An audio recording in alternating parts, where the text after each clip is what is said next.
오늘 우리에게 주신 하나님의 말씀을 봉독합니다. 요한계시록 2장 12절부터 17절까지 말씀입니다.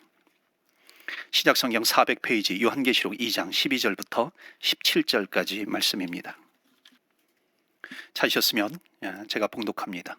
버가모 교회의 사자에게 편지하라. 좌우에 날선 검을 가지신 이가 이르시되 내가 어디에 사는지를 내가 아노니 거기는 사탄의 권자가 있는 데라.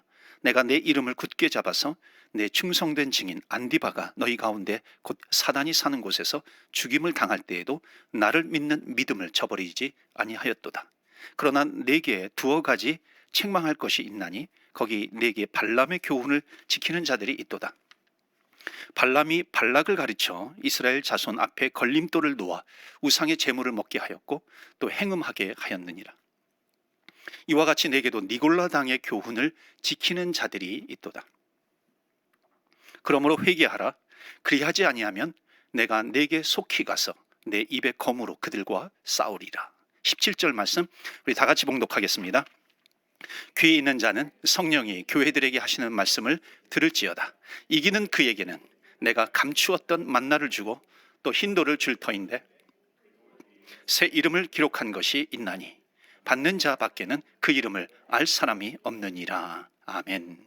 하나님의 말씀입니다. 오늘도 하나님의 말씀에 은혜 받으시고 또 새 힘을 얻으시고 한 주간 승리하시기를 주의 이름으로 축원합니다. 1820년대 30년대에 독일의 그 트리어라고 하는 도시에 살던 유대인 가족이 있었습니다. 그 아들 소년이 어느 날 아버지에게 이렇게 질문합니다. 아버지, 우리는 유대인인데 왜 시나고그 회당에 가지 않고 왜 교회에 가는 거죠?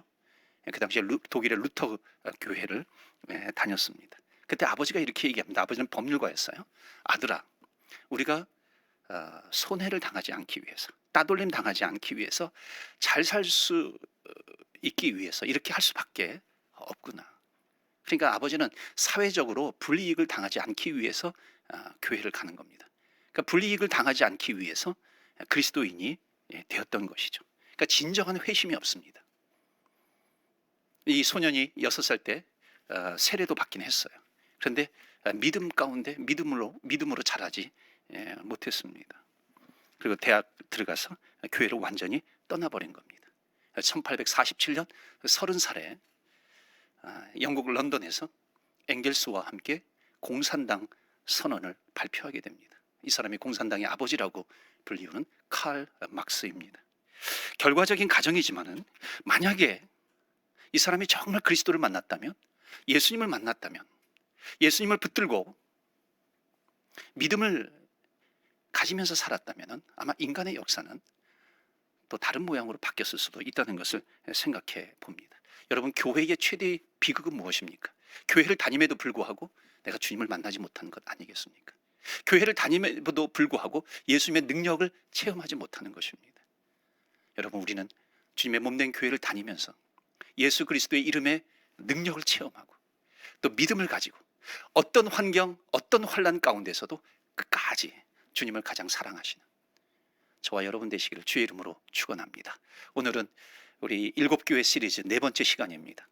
4번째 시간으로 7교회 가운데 3번째 교회 버가모 교회를 통해서 은혜를 나누고자 합니다. 첫 번째 교회는 에베소 교회였습니다. 두 번째 교회는 서머나 교회였습니다. 오늘은 버가모 교회입니다. 여러분, 이 버가모는 첫 번째 에베소 지역이 있죠. 에베소 지역은 좀 남쪽입니다. 그 해안도로를 따라 에게해 해안도로를 따라서 북쪽으로 한 55km 가면은 거기에 서머나라고 하는 해안 도시가 있습니다.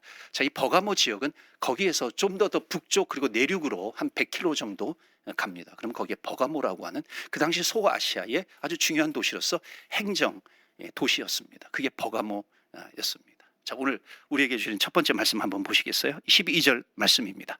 12절에 이 버가모 교회에 어떻게 찾아오시나요? 예수님께서 버가모 교회의 사자에게 편지하라. 좌우에 날선 검을 가지신 이가 이르시되. 여러분 기억나세요? 에베소 교회 예수님께서 어떤 모습으로 오셨습니까? 이 오른손에, 그러니까 오른손은 능력의 손이죠. 그러니까 7뼈를 가지신 이가, 금 7 촛대 사이를 거니시는 이가 에베소의 사자에게 편지하노라. 이렇게 시작이 되죠. 서문학교에 찾아오신 예수님의 모습은 어떤 모습입니까? 지난주에 우리가 살펴보았습니다. 처음과 나중이에요. 죽었다가 살아나신 이가 이르시되, 이렇게 시작이 되죠. 근데 오늘 버가모 교회는 뭐라고 말씀합니까? 좌우에 날선 검을 가지시니까. 날선 검을 가지고 있어요. 여러분, 검의 기능이 무엇입니까? 검은 이 버가모 교회가 칭찬받는 부분도 있고 또 책망받는 부분도 있었어요. 그러니까 칭찬받는 그 부분에 대해서는 주님께서 검을 가지시고 끝까지 그 교회를 보호해 주신다는 겁니다. 지켜주신다는 것이죠. 믿음을 지킬 수 있도록. 그런데 또 한편 이 버가모 교회는 책망받는 부분이 있었어요. 책망받는 부분에 대해서 주님께서 검을 가지고 오셨어요. 그러니까 검으로 그 책망받는 부분을 도려내신다라고 하는 거죠. 그래서 검을 가지신 이가 이르시되 버가모의 사자에게 편지하라. 그럼 그 다음에 이어지는 말씀은 이 버가모 교회는 칭찬받는 부분이 있고 앞에 부분에 칭찬받는 부분이 나옵니다. 그리고 뒤에 책망받는 부분이 나옵니다.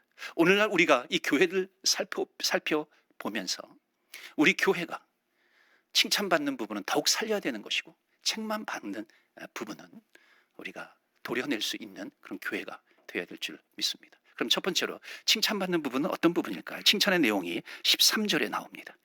우리 13절 말씀 우리 다 같이 읽겠습니다. 시작. 내가 어디에 사는지를 내가 아노니 거기는 사탄의 권자가 있는 데라. 내가 내 이름을 굳게 잡아서 내 충성된 증인 안디바가 너희 가운데 곧 사탄이 사는 곳에서 죽임을 당할 때에도 나를 믿는 믿음을 저버리지 아니하였도다. 아멘. 자, 무슨 칭찬이냐면요, 거기 말씀 계속 보시면요, 내 이름을 굳게 잡았어요. 예수 그리스도의 이름을 굳게 잡았다는 겁니다.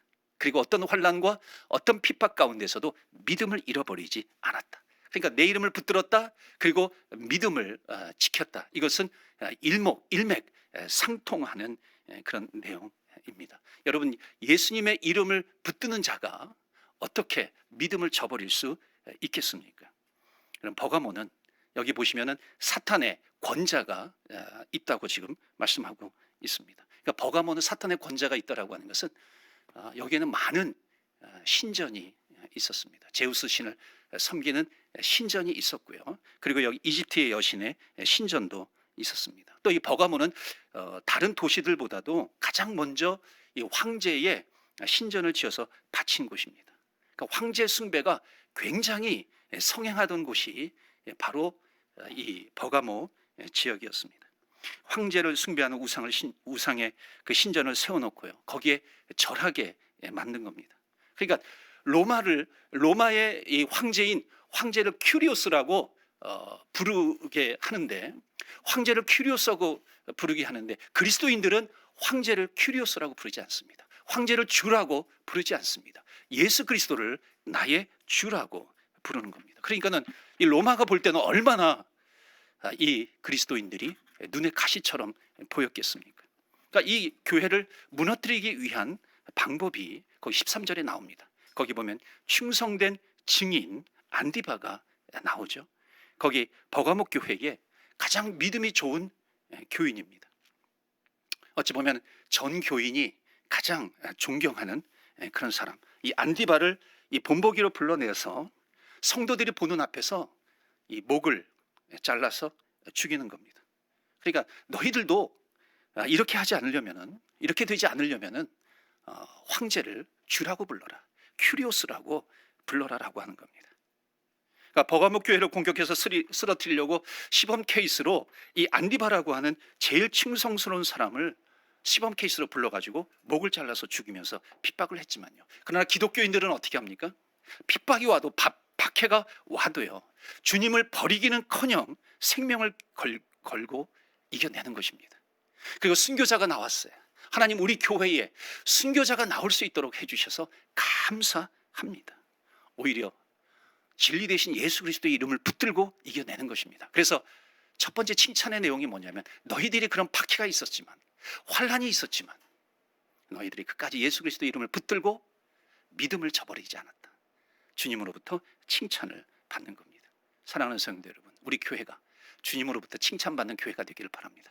그러기 위해서 어떤 핍박이 있다 할지라도, 박해가 있다 할지라도, 믿음을 저버리게 하는 그런 상황을 만난다 할지라도 답은 하나죠. 오직 예수 그리스도의 이름을 붙들고 주님을 바라보고 주님을 붙들고 끝까지 믿음을 지켜 나아갈 때 우리 교회는 이기는 교회요, 승리하는 교회가 될 줄로 믿습니다.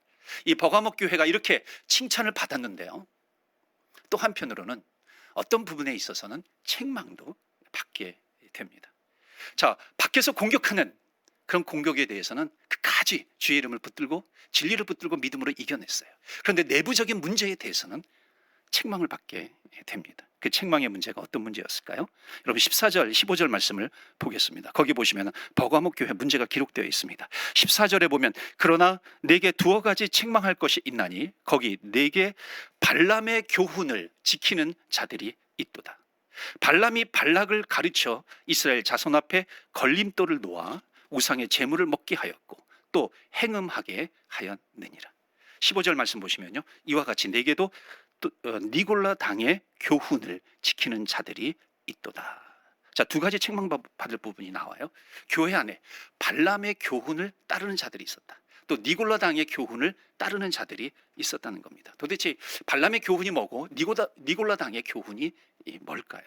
이거는 우상의 제물을 먹게 하는 것과 또 행음하는 것, 음행하는 것과 관련이 있는 겁니다. 교회 안에서 음행하는 것이 당연히 받아들여지는 그런 부분들이 있었다는 겁니다. 이 니골라 당이 나오는데요, 에베소 교회도 니골라가 나옵니다. 니골라 당이 나오죠. 원래 니골라는 초대교회의 7 집사님 가운데 한 분입니다. 여러분, 초대교회 최초로 7 집사를 세우는데 그 중에 한 명이라고 하는 것은요, 얼마나 성령으로 충만하고 말씀으로 충만하고 지혜로 충만하고 그리고 칭찬 받을 자였다는 겁니다. 그런 사람들, 그런데 이 니골라를 따르는 추종자들을 니골라 당이라고 그랬습니다. 그런데 이 니골라 당이 이 이단에 넘어가는 겁니다. 그 당시에 가장 유행했던 이단 영지주의에 넘어가 버려요. 영지주의는요, 이원론입니다. 영과 육을 나누어 버려서 영은 선한 것, 육은 악한 거예요. 그러니까 육을 창조하는 구약의 하나님은 악한 하나님, 덜 떨어진 하나님, 신약의 사랑의 하나님은 더 고등한 하나님, 이렇게 나누어 버립니다. 그래서 영은 선한 것, 영은 죽어서 부활하거나 그렇지만 육은 없어져 버린다는 겁니다. 그러나 우리 기독교의 신앙은 그게 아니죠. 우리 영과 육이 신령한 몸으로 변화되어서 주님 오시는 날 주님을 만나게 됩니다. 그러니까 영은 선한 것, 육은 악한 것이기 때문에 이 육이라고 하는 것은 본능적으로 이것은 악한 거야. 그렇기 때문에 이 육을 끝까지 쳐서 복종시켜야 돼. 고통을 가해야 돼. 고난. 그리고 끝까지 내 육신을 쳐서 고통스럽게 해야 된다라고 하는 극단적인 금욕주의에 빠지게 됩니다. 그러니까 극단적인 금욕주의가 바로 이 영지주의에서 나오게 되는 하나의 사조입니다. 또 하나가 뭐냐면요, 뿌리는 똑같아요. 영은 선한 것, 육은 악한 것. 육은 악하기 때문에 육이 그냥 본능대로 하는 대로 내버려 둬도 된다는 겁니다. 그러니까 마음대로 하도록, 본능이 하도록. 여기에서 나온 하나의 사조가 쾌락주의입니다. 또 하나는 만몬주의예요. 돈이면 다다. 쾌락으로 빠지게 되는 거죠. 그런데 여기에 쾌락주의는요, 음행과 맞닿아 있는 겁니다. 그러니까 이 쾌락주의가요, 이 만몬주의가 니골라 당을 중심으로 해가지고 이게 교회 안에서 신학의 옷을 입어요. 신학의 옷을 입고 교회 안에 들어와 가지고 버젓이 성경 공부 시간에 가르쳐지고 있는 겁니다. 자, 이것을 또한 발람의 교훈과 연결시키고 있습니다. 여기 너희 버가목 교회 안에 책망받을 부분이 있는데 발람의 교훈을 따르는 자가 있다. 여러분, 발람의 교훈은 어떤 걸까요? 여기 성경 그 14절 말씀 계속해서 보시면 거기에 발람과 발락이 나옵니다. 발락은 누구냐면 발람이 발락에게 가르쳤다 그래요. 그러니까 발락은 당시 모압의 왕입니다. 구약에 나오는 내용이에요. 이스라엘 백성들이 출애굽해요. 애굽에서 탈출합니다. 그리고 광야를 지나고 가나안 땅으로 들어가는데 거기 모압이라고 하는 나라를 지나가게 됩니다. 근데 모압 왕이 이스라엘 백성들이 자기 모압 땅을 지나가게 될 때 소문을 들은 거예요. 이스라엘 백성들은 애굽과 싸우고 그 당시에 강대한 나라 애굽과 싸워서 승리하고 탈출했어. 그들이 믿는 하나님께서 홍해바다를 갈라주셨네. 이 소문을 들은 거예요. 그러니까 두려운 거죠. 그래서 이 발락 모압의 왕 발락이 어떻게 하냐면 그 당시에 유명한 점쟁이 이방 선지자 발람 선지자를 하이어하는 거예요. 고용하는 거예요. 그래서 너는 높은 산에 올라가 가지고 저 이스라엘 백성들을 향해서 저주해라. 그럼 우리가 이길 것 같은 거예요. 그런데 저주하려고 하는데 하나님께서 강권적으로 역사하셔서 축복하게 됩니다. 자, 그래서 방법을 바꾸어요. 그래서 거기 말씀해 보면 발람이 발락을 가르쳤다. 성경 민수기 16장에 보면, 이걸 26장에 보면, 31장이죠. 뭐라고 나오냐면 발람의 꾀라고 나옵니다. 발람의 꾀가 있어요. 그 발람의 꾀가 뭘까요? 그러니까 발락 왕에게 가르치는 거예요. 왕이시여, 그냥 군사를 일으켜서 싸울 필요가 없습니다. 이길 수 있는 아주 묘수가 있어요. 그것은 뭐냐면은 저 이스라엘 백성들이 믿는 신이 있는데, 하나님이 있는데, 여호와 하나님이 있는데, 그 하나님이 가장 싫어하는 것을 하게 하면 됩니다. 여호와 앞에서 가장 싫어하는 것을 하게 하면 하나님께서 그들을 심판하실 겁니다. 그러면 우리는 싸우지 않고 이길 수 있어요. 묘수잖아요. 근데 그 묘수가 뭐예요? 이방 여인과 음란한 행위를 하는 겁니다. 우상의 재물을 먹게 하는 거예요. 그리고 이 모압의 여인들과 행음하게 하는 겁니다. 그래서 이 모압 여인들을 불러서 향연을 하게 해요. 연회를 베풉니다. 그래서 우상의 재물을 먹게 하고 이스라엘 백성들의 남자들을 초대합니다. 그래서 우상의 재물을 먹게 하고 거기서 행음을 하게 됩니다. 그래서 하나님의 심판을 받게 돼요. 그래서 24,000명이 전염병으로 죽게 되는 그런 사건, 이것이 바로 발람의 꾀입니다. 발람이 발락에게 가르쳐 준 거죠. 그러니까 이길 수 없는 싸움, 하나님께서 직접 심판하시도록 한 겁니다. 이 버가목 교회가, 그러니까 외부로부터 오는 큰 것은 이겼어요. 그런데 내부의 작은 문제는, 오히려 작은 문제 때문에 넘어지는 교회가 바로 이 버가모 교회였습니다. 여러분, 이것을요 현대 교회에 적용하면 어떻게 될까요? 여러분, 하나님의 심판은, 종말은 세상 때문에 올까요? 아니면 교회 때문에 올까요? 우리가 한 가지 오해하는 것이 있어요. 착각하는 것이 있습니다. 세상이 타락하는 것을 보면서 우리는 종말이 왔다, 하나님의 심판이 임할 거야, 세상의 끝이 왔어, 그렇게 얘기하기도 합니다. 세상에 어떤 끔찍한 사건이 있었어요. 그러면 이제 심판이 올 거야, 세상에 종말이 올 거야, 세상의 끝이 올 거야, 그렇게 이야기를 합니다. 그런데 여러분, 세상의 죄를 보면서, 세상의 끔찍한 일을 보면 그것이 하나님의 심판의 기준이 될까요? 여러분, 죄라고 하는 것은요, 세상이 창조가 되고 노아 시대 때이든지 소돔과 고모라 시대 때이든지 지금도 마찬가지고요, 죄는 어느 시대이든지 항상 많았어요. 인간의 역사와 함께 죄는 같이 진행되어 왔습니다. 여러분, 종말이 오고 종말이 가까이 왔어, 하나님의 심판이 가까이 왔어, 이것은 세상을 보면서 세상이 기준이 되는 것이 아니라 교회가 기준이 되는 겁니다. 교회가 얼마나 타락했느냐, 이것에 따라서 말세가 가까웠구나, 이렇게 생각할 수 있다는 겁니다. 여러분, 세상에 코로나가 왔어요. 코로나가 왔다고 말세가 아니라는 거예요. 우리는 종말론적인 신앙은 분명히 가져야 돼요. 내일이라도 어떤 사건을 보면, 내일이라도 주님께서 오시면 나는 기쁜 마음으로 주님을 만나야 되겠다, 우리는 그런 마음을 가지면서 주님을 만날 준비는 해야 됩니다. 그런데 세상에 코로나가 왔다고 해서 세상의 종말이다, 그거는 심판의 기준이 아니라고 하는 것입니다.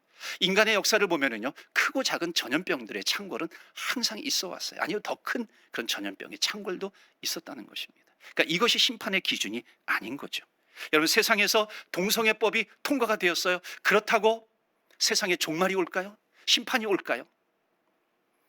여러분, 소돔과 고모라 시대 때부터 이 동성애는 항상 왔습니다. 동성애는 새로운 트렌드가 아니에요. 그러니까 소도미스트, 동성애자를 소도미스트라고 그러잖아요. 소돔과 고모라에서 온 겁니다. 새로운 법이 아니에요. 그러니까 동성애법을 찬성했다고 해가지고 이제 주님께서 오실 때가 됐구나, 이것은 아니라고 하는 겁니다. 문제는 뭐냐면, 세상 밖에 있는 문제를 보고 우리가 큰일 났다, 큰일 났어, 세상에 종말이 왔어, 그게 아니라 세상 밖에서나 있을 법한 일이 교회 안에 들어와서 그것이 교회 안에서 합법화되고 그것이 교회에서 인정이 되고 버젓이 교회에서 가르쳐질 때 우리는 깨달아야 됩니다. 우리는 깨어 있어야 됩니다.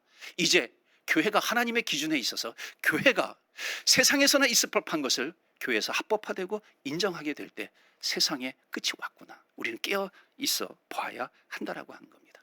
교회가 세워진 목적을 심각하게 잃어버리고 있어요. 그 기능을 심각하게 잃어버리고 있어요. 그러면 세상의 끝이 왔구나, 우리는 볼 수 있어야 한다는 겁니다. 그래서 종말론이 담겨 있는 이 요한계시록을 보면은요, 1장, 2장, 3장을 피면은 세상의 이야기로 시작하나요? 그렇지 않아요. 세상의 이야기로 시작하는 것이 아니라 교회 이야기로 시작합니다. 7교회에 대한 말씀이 요한계시록을 피자마자 1장, 2장, 3장에 나오는 겁니다. 주님은 이 땅에 다시 오실 때 이 땅의 끝은 세상을 보는 것이 아니라 주님께서 세우신 교회를 먼저 보신다는 겁니다. 그래서 7교회에 편지하라, 7교회에 편지하라.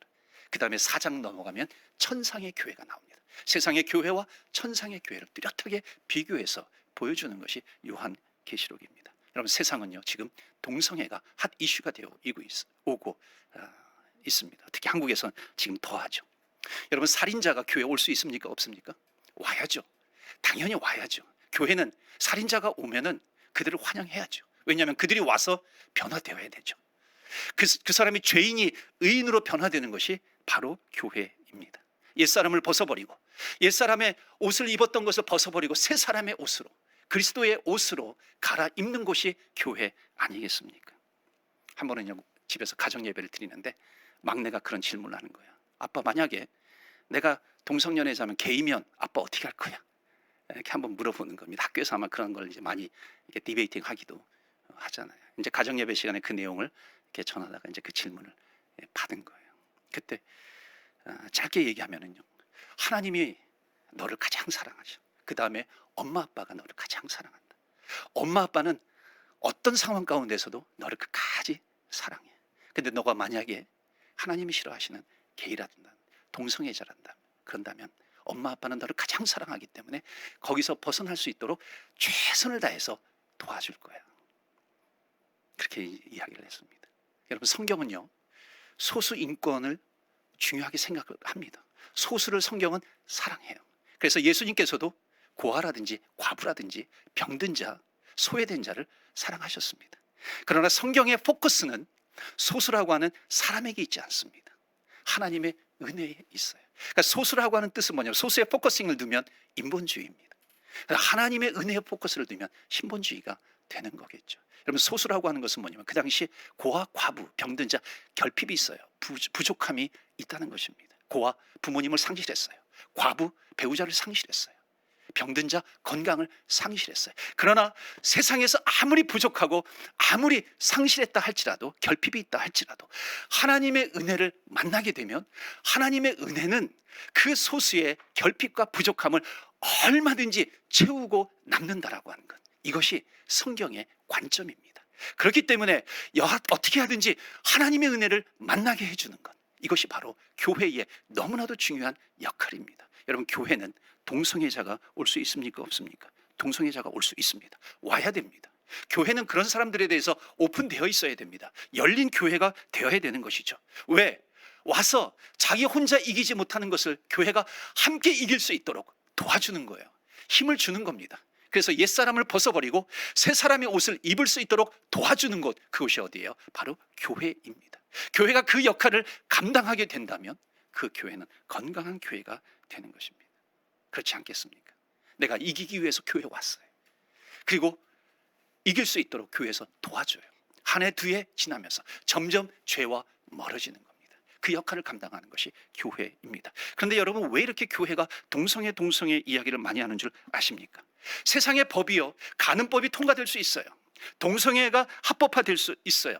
여러분, 세상에서 그렇다 할지라도 종말이 오는 게 아니에요.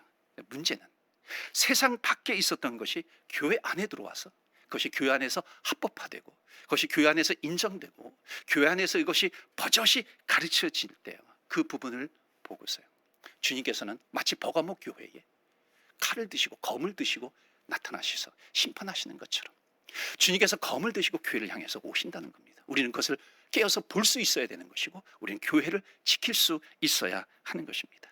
여러분, 술 마시는 사람이 교회에 올 수 있습니까? 없습니까? 술 마시는 사람이 교회에 올 수 있죠. 그런데 교회 공동체는 술 마시는 공동체가 되어서는 안 된다라고 하는 겁니다. 교회는 죄인이 와서 변하여 의인이 되는 곳, 그것이 바로 교회입니다. 여러분, 옛 습관이 나 혼자서 고쳐지지 않아요. 그러니까 교회에 가서라도 내가 도움을 받겠다라고 했을 때 교회는요, 웰컴해, 환영해야 하는 것입니다. 교회에서 내 죄를 토로하고 그리스도의 옷을 입고 새 사람으로 변화될 수 있도록 전 교인이 함께 합력해서 도와줄 수 있는 곳, 그것이 바로 교회 공동체입니다. 그래서 교회는 세상 사람이 와서 그리스도의 자녀가 되는 것, 믿음이 자라나서 어떤 환경 가운데서도 죄가 나를 공격하고 유혹한다 할지라도 예수 그리스도의 이름을 붙들고 끝까지 믿음을 지키는 곳, 그것이 바로 교회입니다.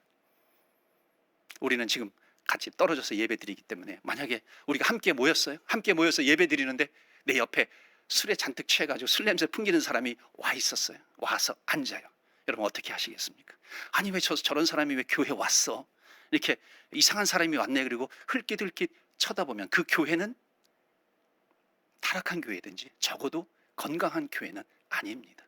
병든 교회가 될 수 있는 것이죠. 만약에 그런 사람이 오면 어떻게 됩니까? 하나님 또 한 영혼을 보내주셨군요. 제가 그 영혼을 돕기 위해서 내가 어떻게 해야 되겠습니까? 하나님 나를 써주십시오. 그 영혼이 하나님을 그리스도를 만날 수 있도록 내가 어떻게 해야 되겠습니까? 하나님, 그러면서 나를 써달라고 할 때 그 교회는 건강한 교회가 되지 않겠습니까? 여러분 전도하다 보면은요 그런 분이 있어요. 꼭 나는 술을 너무 좋아해서 나는 뭐 담배를 끊지 못해서 나는 교회 갈 수 없어. 그런 분들이 있어요. 아니 그런 분들은 더 와야죠. 여러분 예수님 없이 끊을 수 없는데, 여러분 예수님 외에는 끊을 수 없는 그런 부분들, 여러분 세상에 얼마나 많이 있어요. 자기 힘으로 어떻게 끊을 수 있겠습니까? 교회 와서 말씀을 듣고 하나님의 은혜를 받는 가운데 성령의 충만함을 입을 때에 우리는 그것을 죄에서 벗어나고 끊을 수 있는 겁니다. 그런데 여러분 그렇다고 해서 이렇게 생각하면 안 됩니다. 만약에 누구나 올 수 있는 곳이 교회인데 나도 해결하고 싶은 문제가 있어요. 내 안의 문제, 어떤 음란의 문제, 죄악의 문제, 어딕션, 중독의 문제, 끊고 싶은 것, 고민하고 있는 것, 그런 부분이 있어요. 습관의 죄라든지 이런 죄를 가지고 내가 교회에 왔어요. 주님 앞에 왔어요. 그런데 1년 신앙생활하고 2년, 3년, 5년, 10년 생활하는데도 전혀 내가 괴로움이 없어요. 불편함이 없어요. 교회에서도 전혀 그것에 대해서 불편함을 주고 있지 않아요. 그럼 그 교회는 능력 있는 교회가 아닙니다. 사람을 바꿀 수 있는 능력이 있는 교회가 아니라고 하는 거예요. 5년째 이 죄악을 내가 품고 있음에도 불구하고 괴롭지 않아요. 그 교회는 병든 교회입니다. 그런데 교회에 와서 1년 지나요? 2년 지나요? 내 안에 있는 죄가 힘들어하는 겁니다. 아니 너가 지금 교회를 다니고 있는데 1년, 2년, 3년 이렇게 지나놓고 보니까 나는 너와 함께 할 수 없어. 나는 너가 싫어졌어. 나는 떠나야 되겠어. 죄가 만약 도망간다면, 떠난다면, 그렇게 도와주는 교회라고 한다면 그 교회는 건강한 교회입니다. 병든 교회가 아니라 능력 있는 교회가 되는 거죠. 이 버가목 교회 문제는 또 하나 이런 문제가 있습니다. 버가목 교회는 큰 문제가 왔을 때는 그것을 주님 붙들고 믿음으로 그것을 끝까지 이겨내요. 진리를 붙들고 이겨내요. 그런데 교회 안에 작은 문제에 넘어지는 교회가 바로 이 버가모 교회였습니다. 사자의 공격은 이겨내요. 그런데 교회 안에 작은 토끼의 문제에 의해서 그 교회가 넘어지는 교회, 그 교회가 바로 버가모 교회입니다. 저는 목회를 하면서요 정말 안타까운 것은 큰 시험은 정말 잘 이겨내요. 사업이 망했어요. 망했으면 정말 낙심하고 좌절하고 하나님을 떠날 법도 하는데 끝까지 진리 되신 주님 붙들고 믿음으로 이겨내요. 얼마나 놀랍습니까?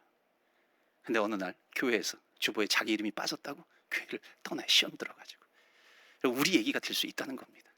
병이 들었어요. 병 들었지만 끝까지 믿음으로 이겨내요. 믿음으로 하나님을 떠나지 않고 내가 주님 끝까지 붙들겠습니다. 믿음으로 이겨내는데 교회가 커튼을 치는데 자기가 원하는 색깔로 커튼 치지 않았다고 해가지고 넘어지는 경우가 있더라는 겁니다. 이게 우리의 얘기예요. 저의 얘기이고 여러분의 얘기일 수 있다는 겁니다. 큰 일을 해놓고 작은 일에 넘어지는 경우. 버가목 교회가 그랬다는 거예요. 여러분 우리 교회가 지난 7월 달에 이제 18주년을 맞이했잖아요. 18주년이면 이제 성인이 된 겁니다. 여러분 우리 교회가 성인이 되었어요.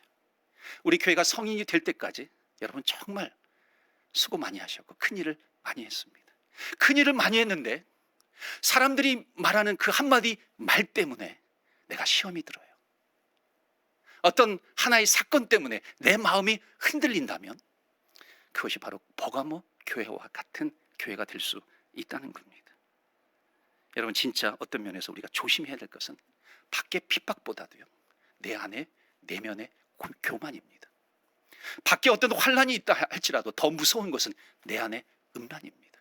밖에 코로나가 창궐한다 할지라도 더 심각한 것은요, 내 안에 하나님이 안 계신 거예요. 내가 주일을 열심히 한다고 하지만 주님께서 내 마음을 보실 때 내 안에 욕망으로 가득 차 있는 것, 하나님은 내 안을 보십니다. 우리가 세상을 보면서 가끔 정말 말세야, 어떤 신문에 끔찍한 일이 나요. 그러면 정말 세상이 이제 끝날 것 같아요. 근데 주님께서는 너가 더 걱정이야. 우리는 세상을 걱정하고 있는데 주님께서는 너가 더 걱정이다, 너가 더 걱정이다, 그렇게 말씀하실 수 있다는 겁니다. 기영도 시인이라고요. 순수한 시인으로 알려져 있어요. 한국의 국문과 그 학생들이 가장 좋아하는 그 시인을 꼽으라고 한다면은 1위가 이 기영도 시인. 29살에 요절했죠. 우리 동네 목사님이라고 하는 그런 시를 쓰기도 했습니다. 그러니까 이분이 한 번은요 그렇게 얘기합니다. 여러분들이 만약에 내 안을 들여다본다면, 여러분들이 만약 내 정신을 들여다본다면 경악을 금치 못할 겁니다. 여러분, 그런 것처럼 우리가 아무리 교회에서요, 정말 둘도 없는 성도요, 둘도 없는 집사요, 둘도 없는 교회요, 장로요, 목사라 할지라도 그 내면을 들여다보면 정말 더러운 죄악들이 더럽기가 한량이 없어요. 또 옛 습관을 가지고 그것을 합리화시키면서 살아가요. 여러분, 이러면 버가모 교회 축소판이 아니냐라고 하는 겁니다. 정말 신앙이 있는 것 같은데 그 안을 들여다보면, 세상에 나가면, 가정에 가면 예수 냄새가 하나도 풍기지 않으면 그것은 버가모 교회 같은 모습이라고 하는 겁니다. 여러분, 이거는 제 스스로에게도 묻는 거예요. 너가 정말 주님 앞에서 바른 목사인가, 목회자인가 하는 것을 보게 합니다. 그래서 주님은 마지막으로 버가모 교회에 이렇게 얘기합니다. 16절 말씀 보시면 너희는 회개해야 된다. 회개하라. 여러분, 회개하라라고 하는 것이 무엇이에요? 그것이 바로 이 에베소 교회로 말하면 옛 첫사랑을 회복하라는 것이죠. 너희들이 그런 끔찍한 핍박이 왔을 때 예수 그리스도 진리 되신 주님을 붙들고 믿음을 저버리지 않고 이겼던 것처럼 너희들 끝까지 이겨라, 승리해라, 그렇게 말씀하고 있는 것입니다. 휴가 때 처음으로 이제 이 밴쿠버에서 우리 가족들이 이제 이번에 다 모이게 됐습니다. 오타와에 있는 그 큰애가 한 번은 그런 얘기를 하는 거예요. 휴가를 지내고 있는데 아빠 설교가 많이 바뀐 것 같아요. 달라진 것 같아요. 건방지게 아빠 설교를 평가하고 있어요. 칭찬인지 욕인지 모르겠지만요. 이어서 이렇게 얘기하는 거예요. 엄마 아빠한테 감사하는 것은 내가 하이스쿨 때, 또 대학 학교를 결정할 때, 또 전공을 선택할 때 오픈 마인드로 나를 존중해 주셔서 지금까지도 감사하고 있어요. 성숙해졌다는 그런 느낌을 갖게 됩니다. 그래서 그러면서 이제 그런 얘기를 했어요. 우리가 하나 잊지 말자. 엄마 아빠가 너희들에게 물려줄 수 있는 집이 없을지라도, 또 너희들에게 물려줄 수 있는 재산이 없다 할지라도 우리가 이것 하나만은 잊지 말자. 우리가 하나님을 사랑하는 것.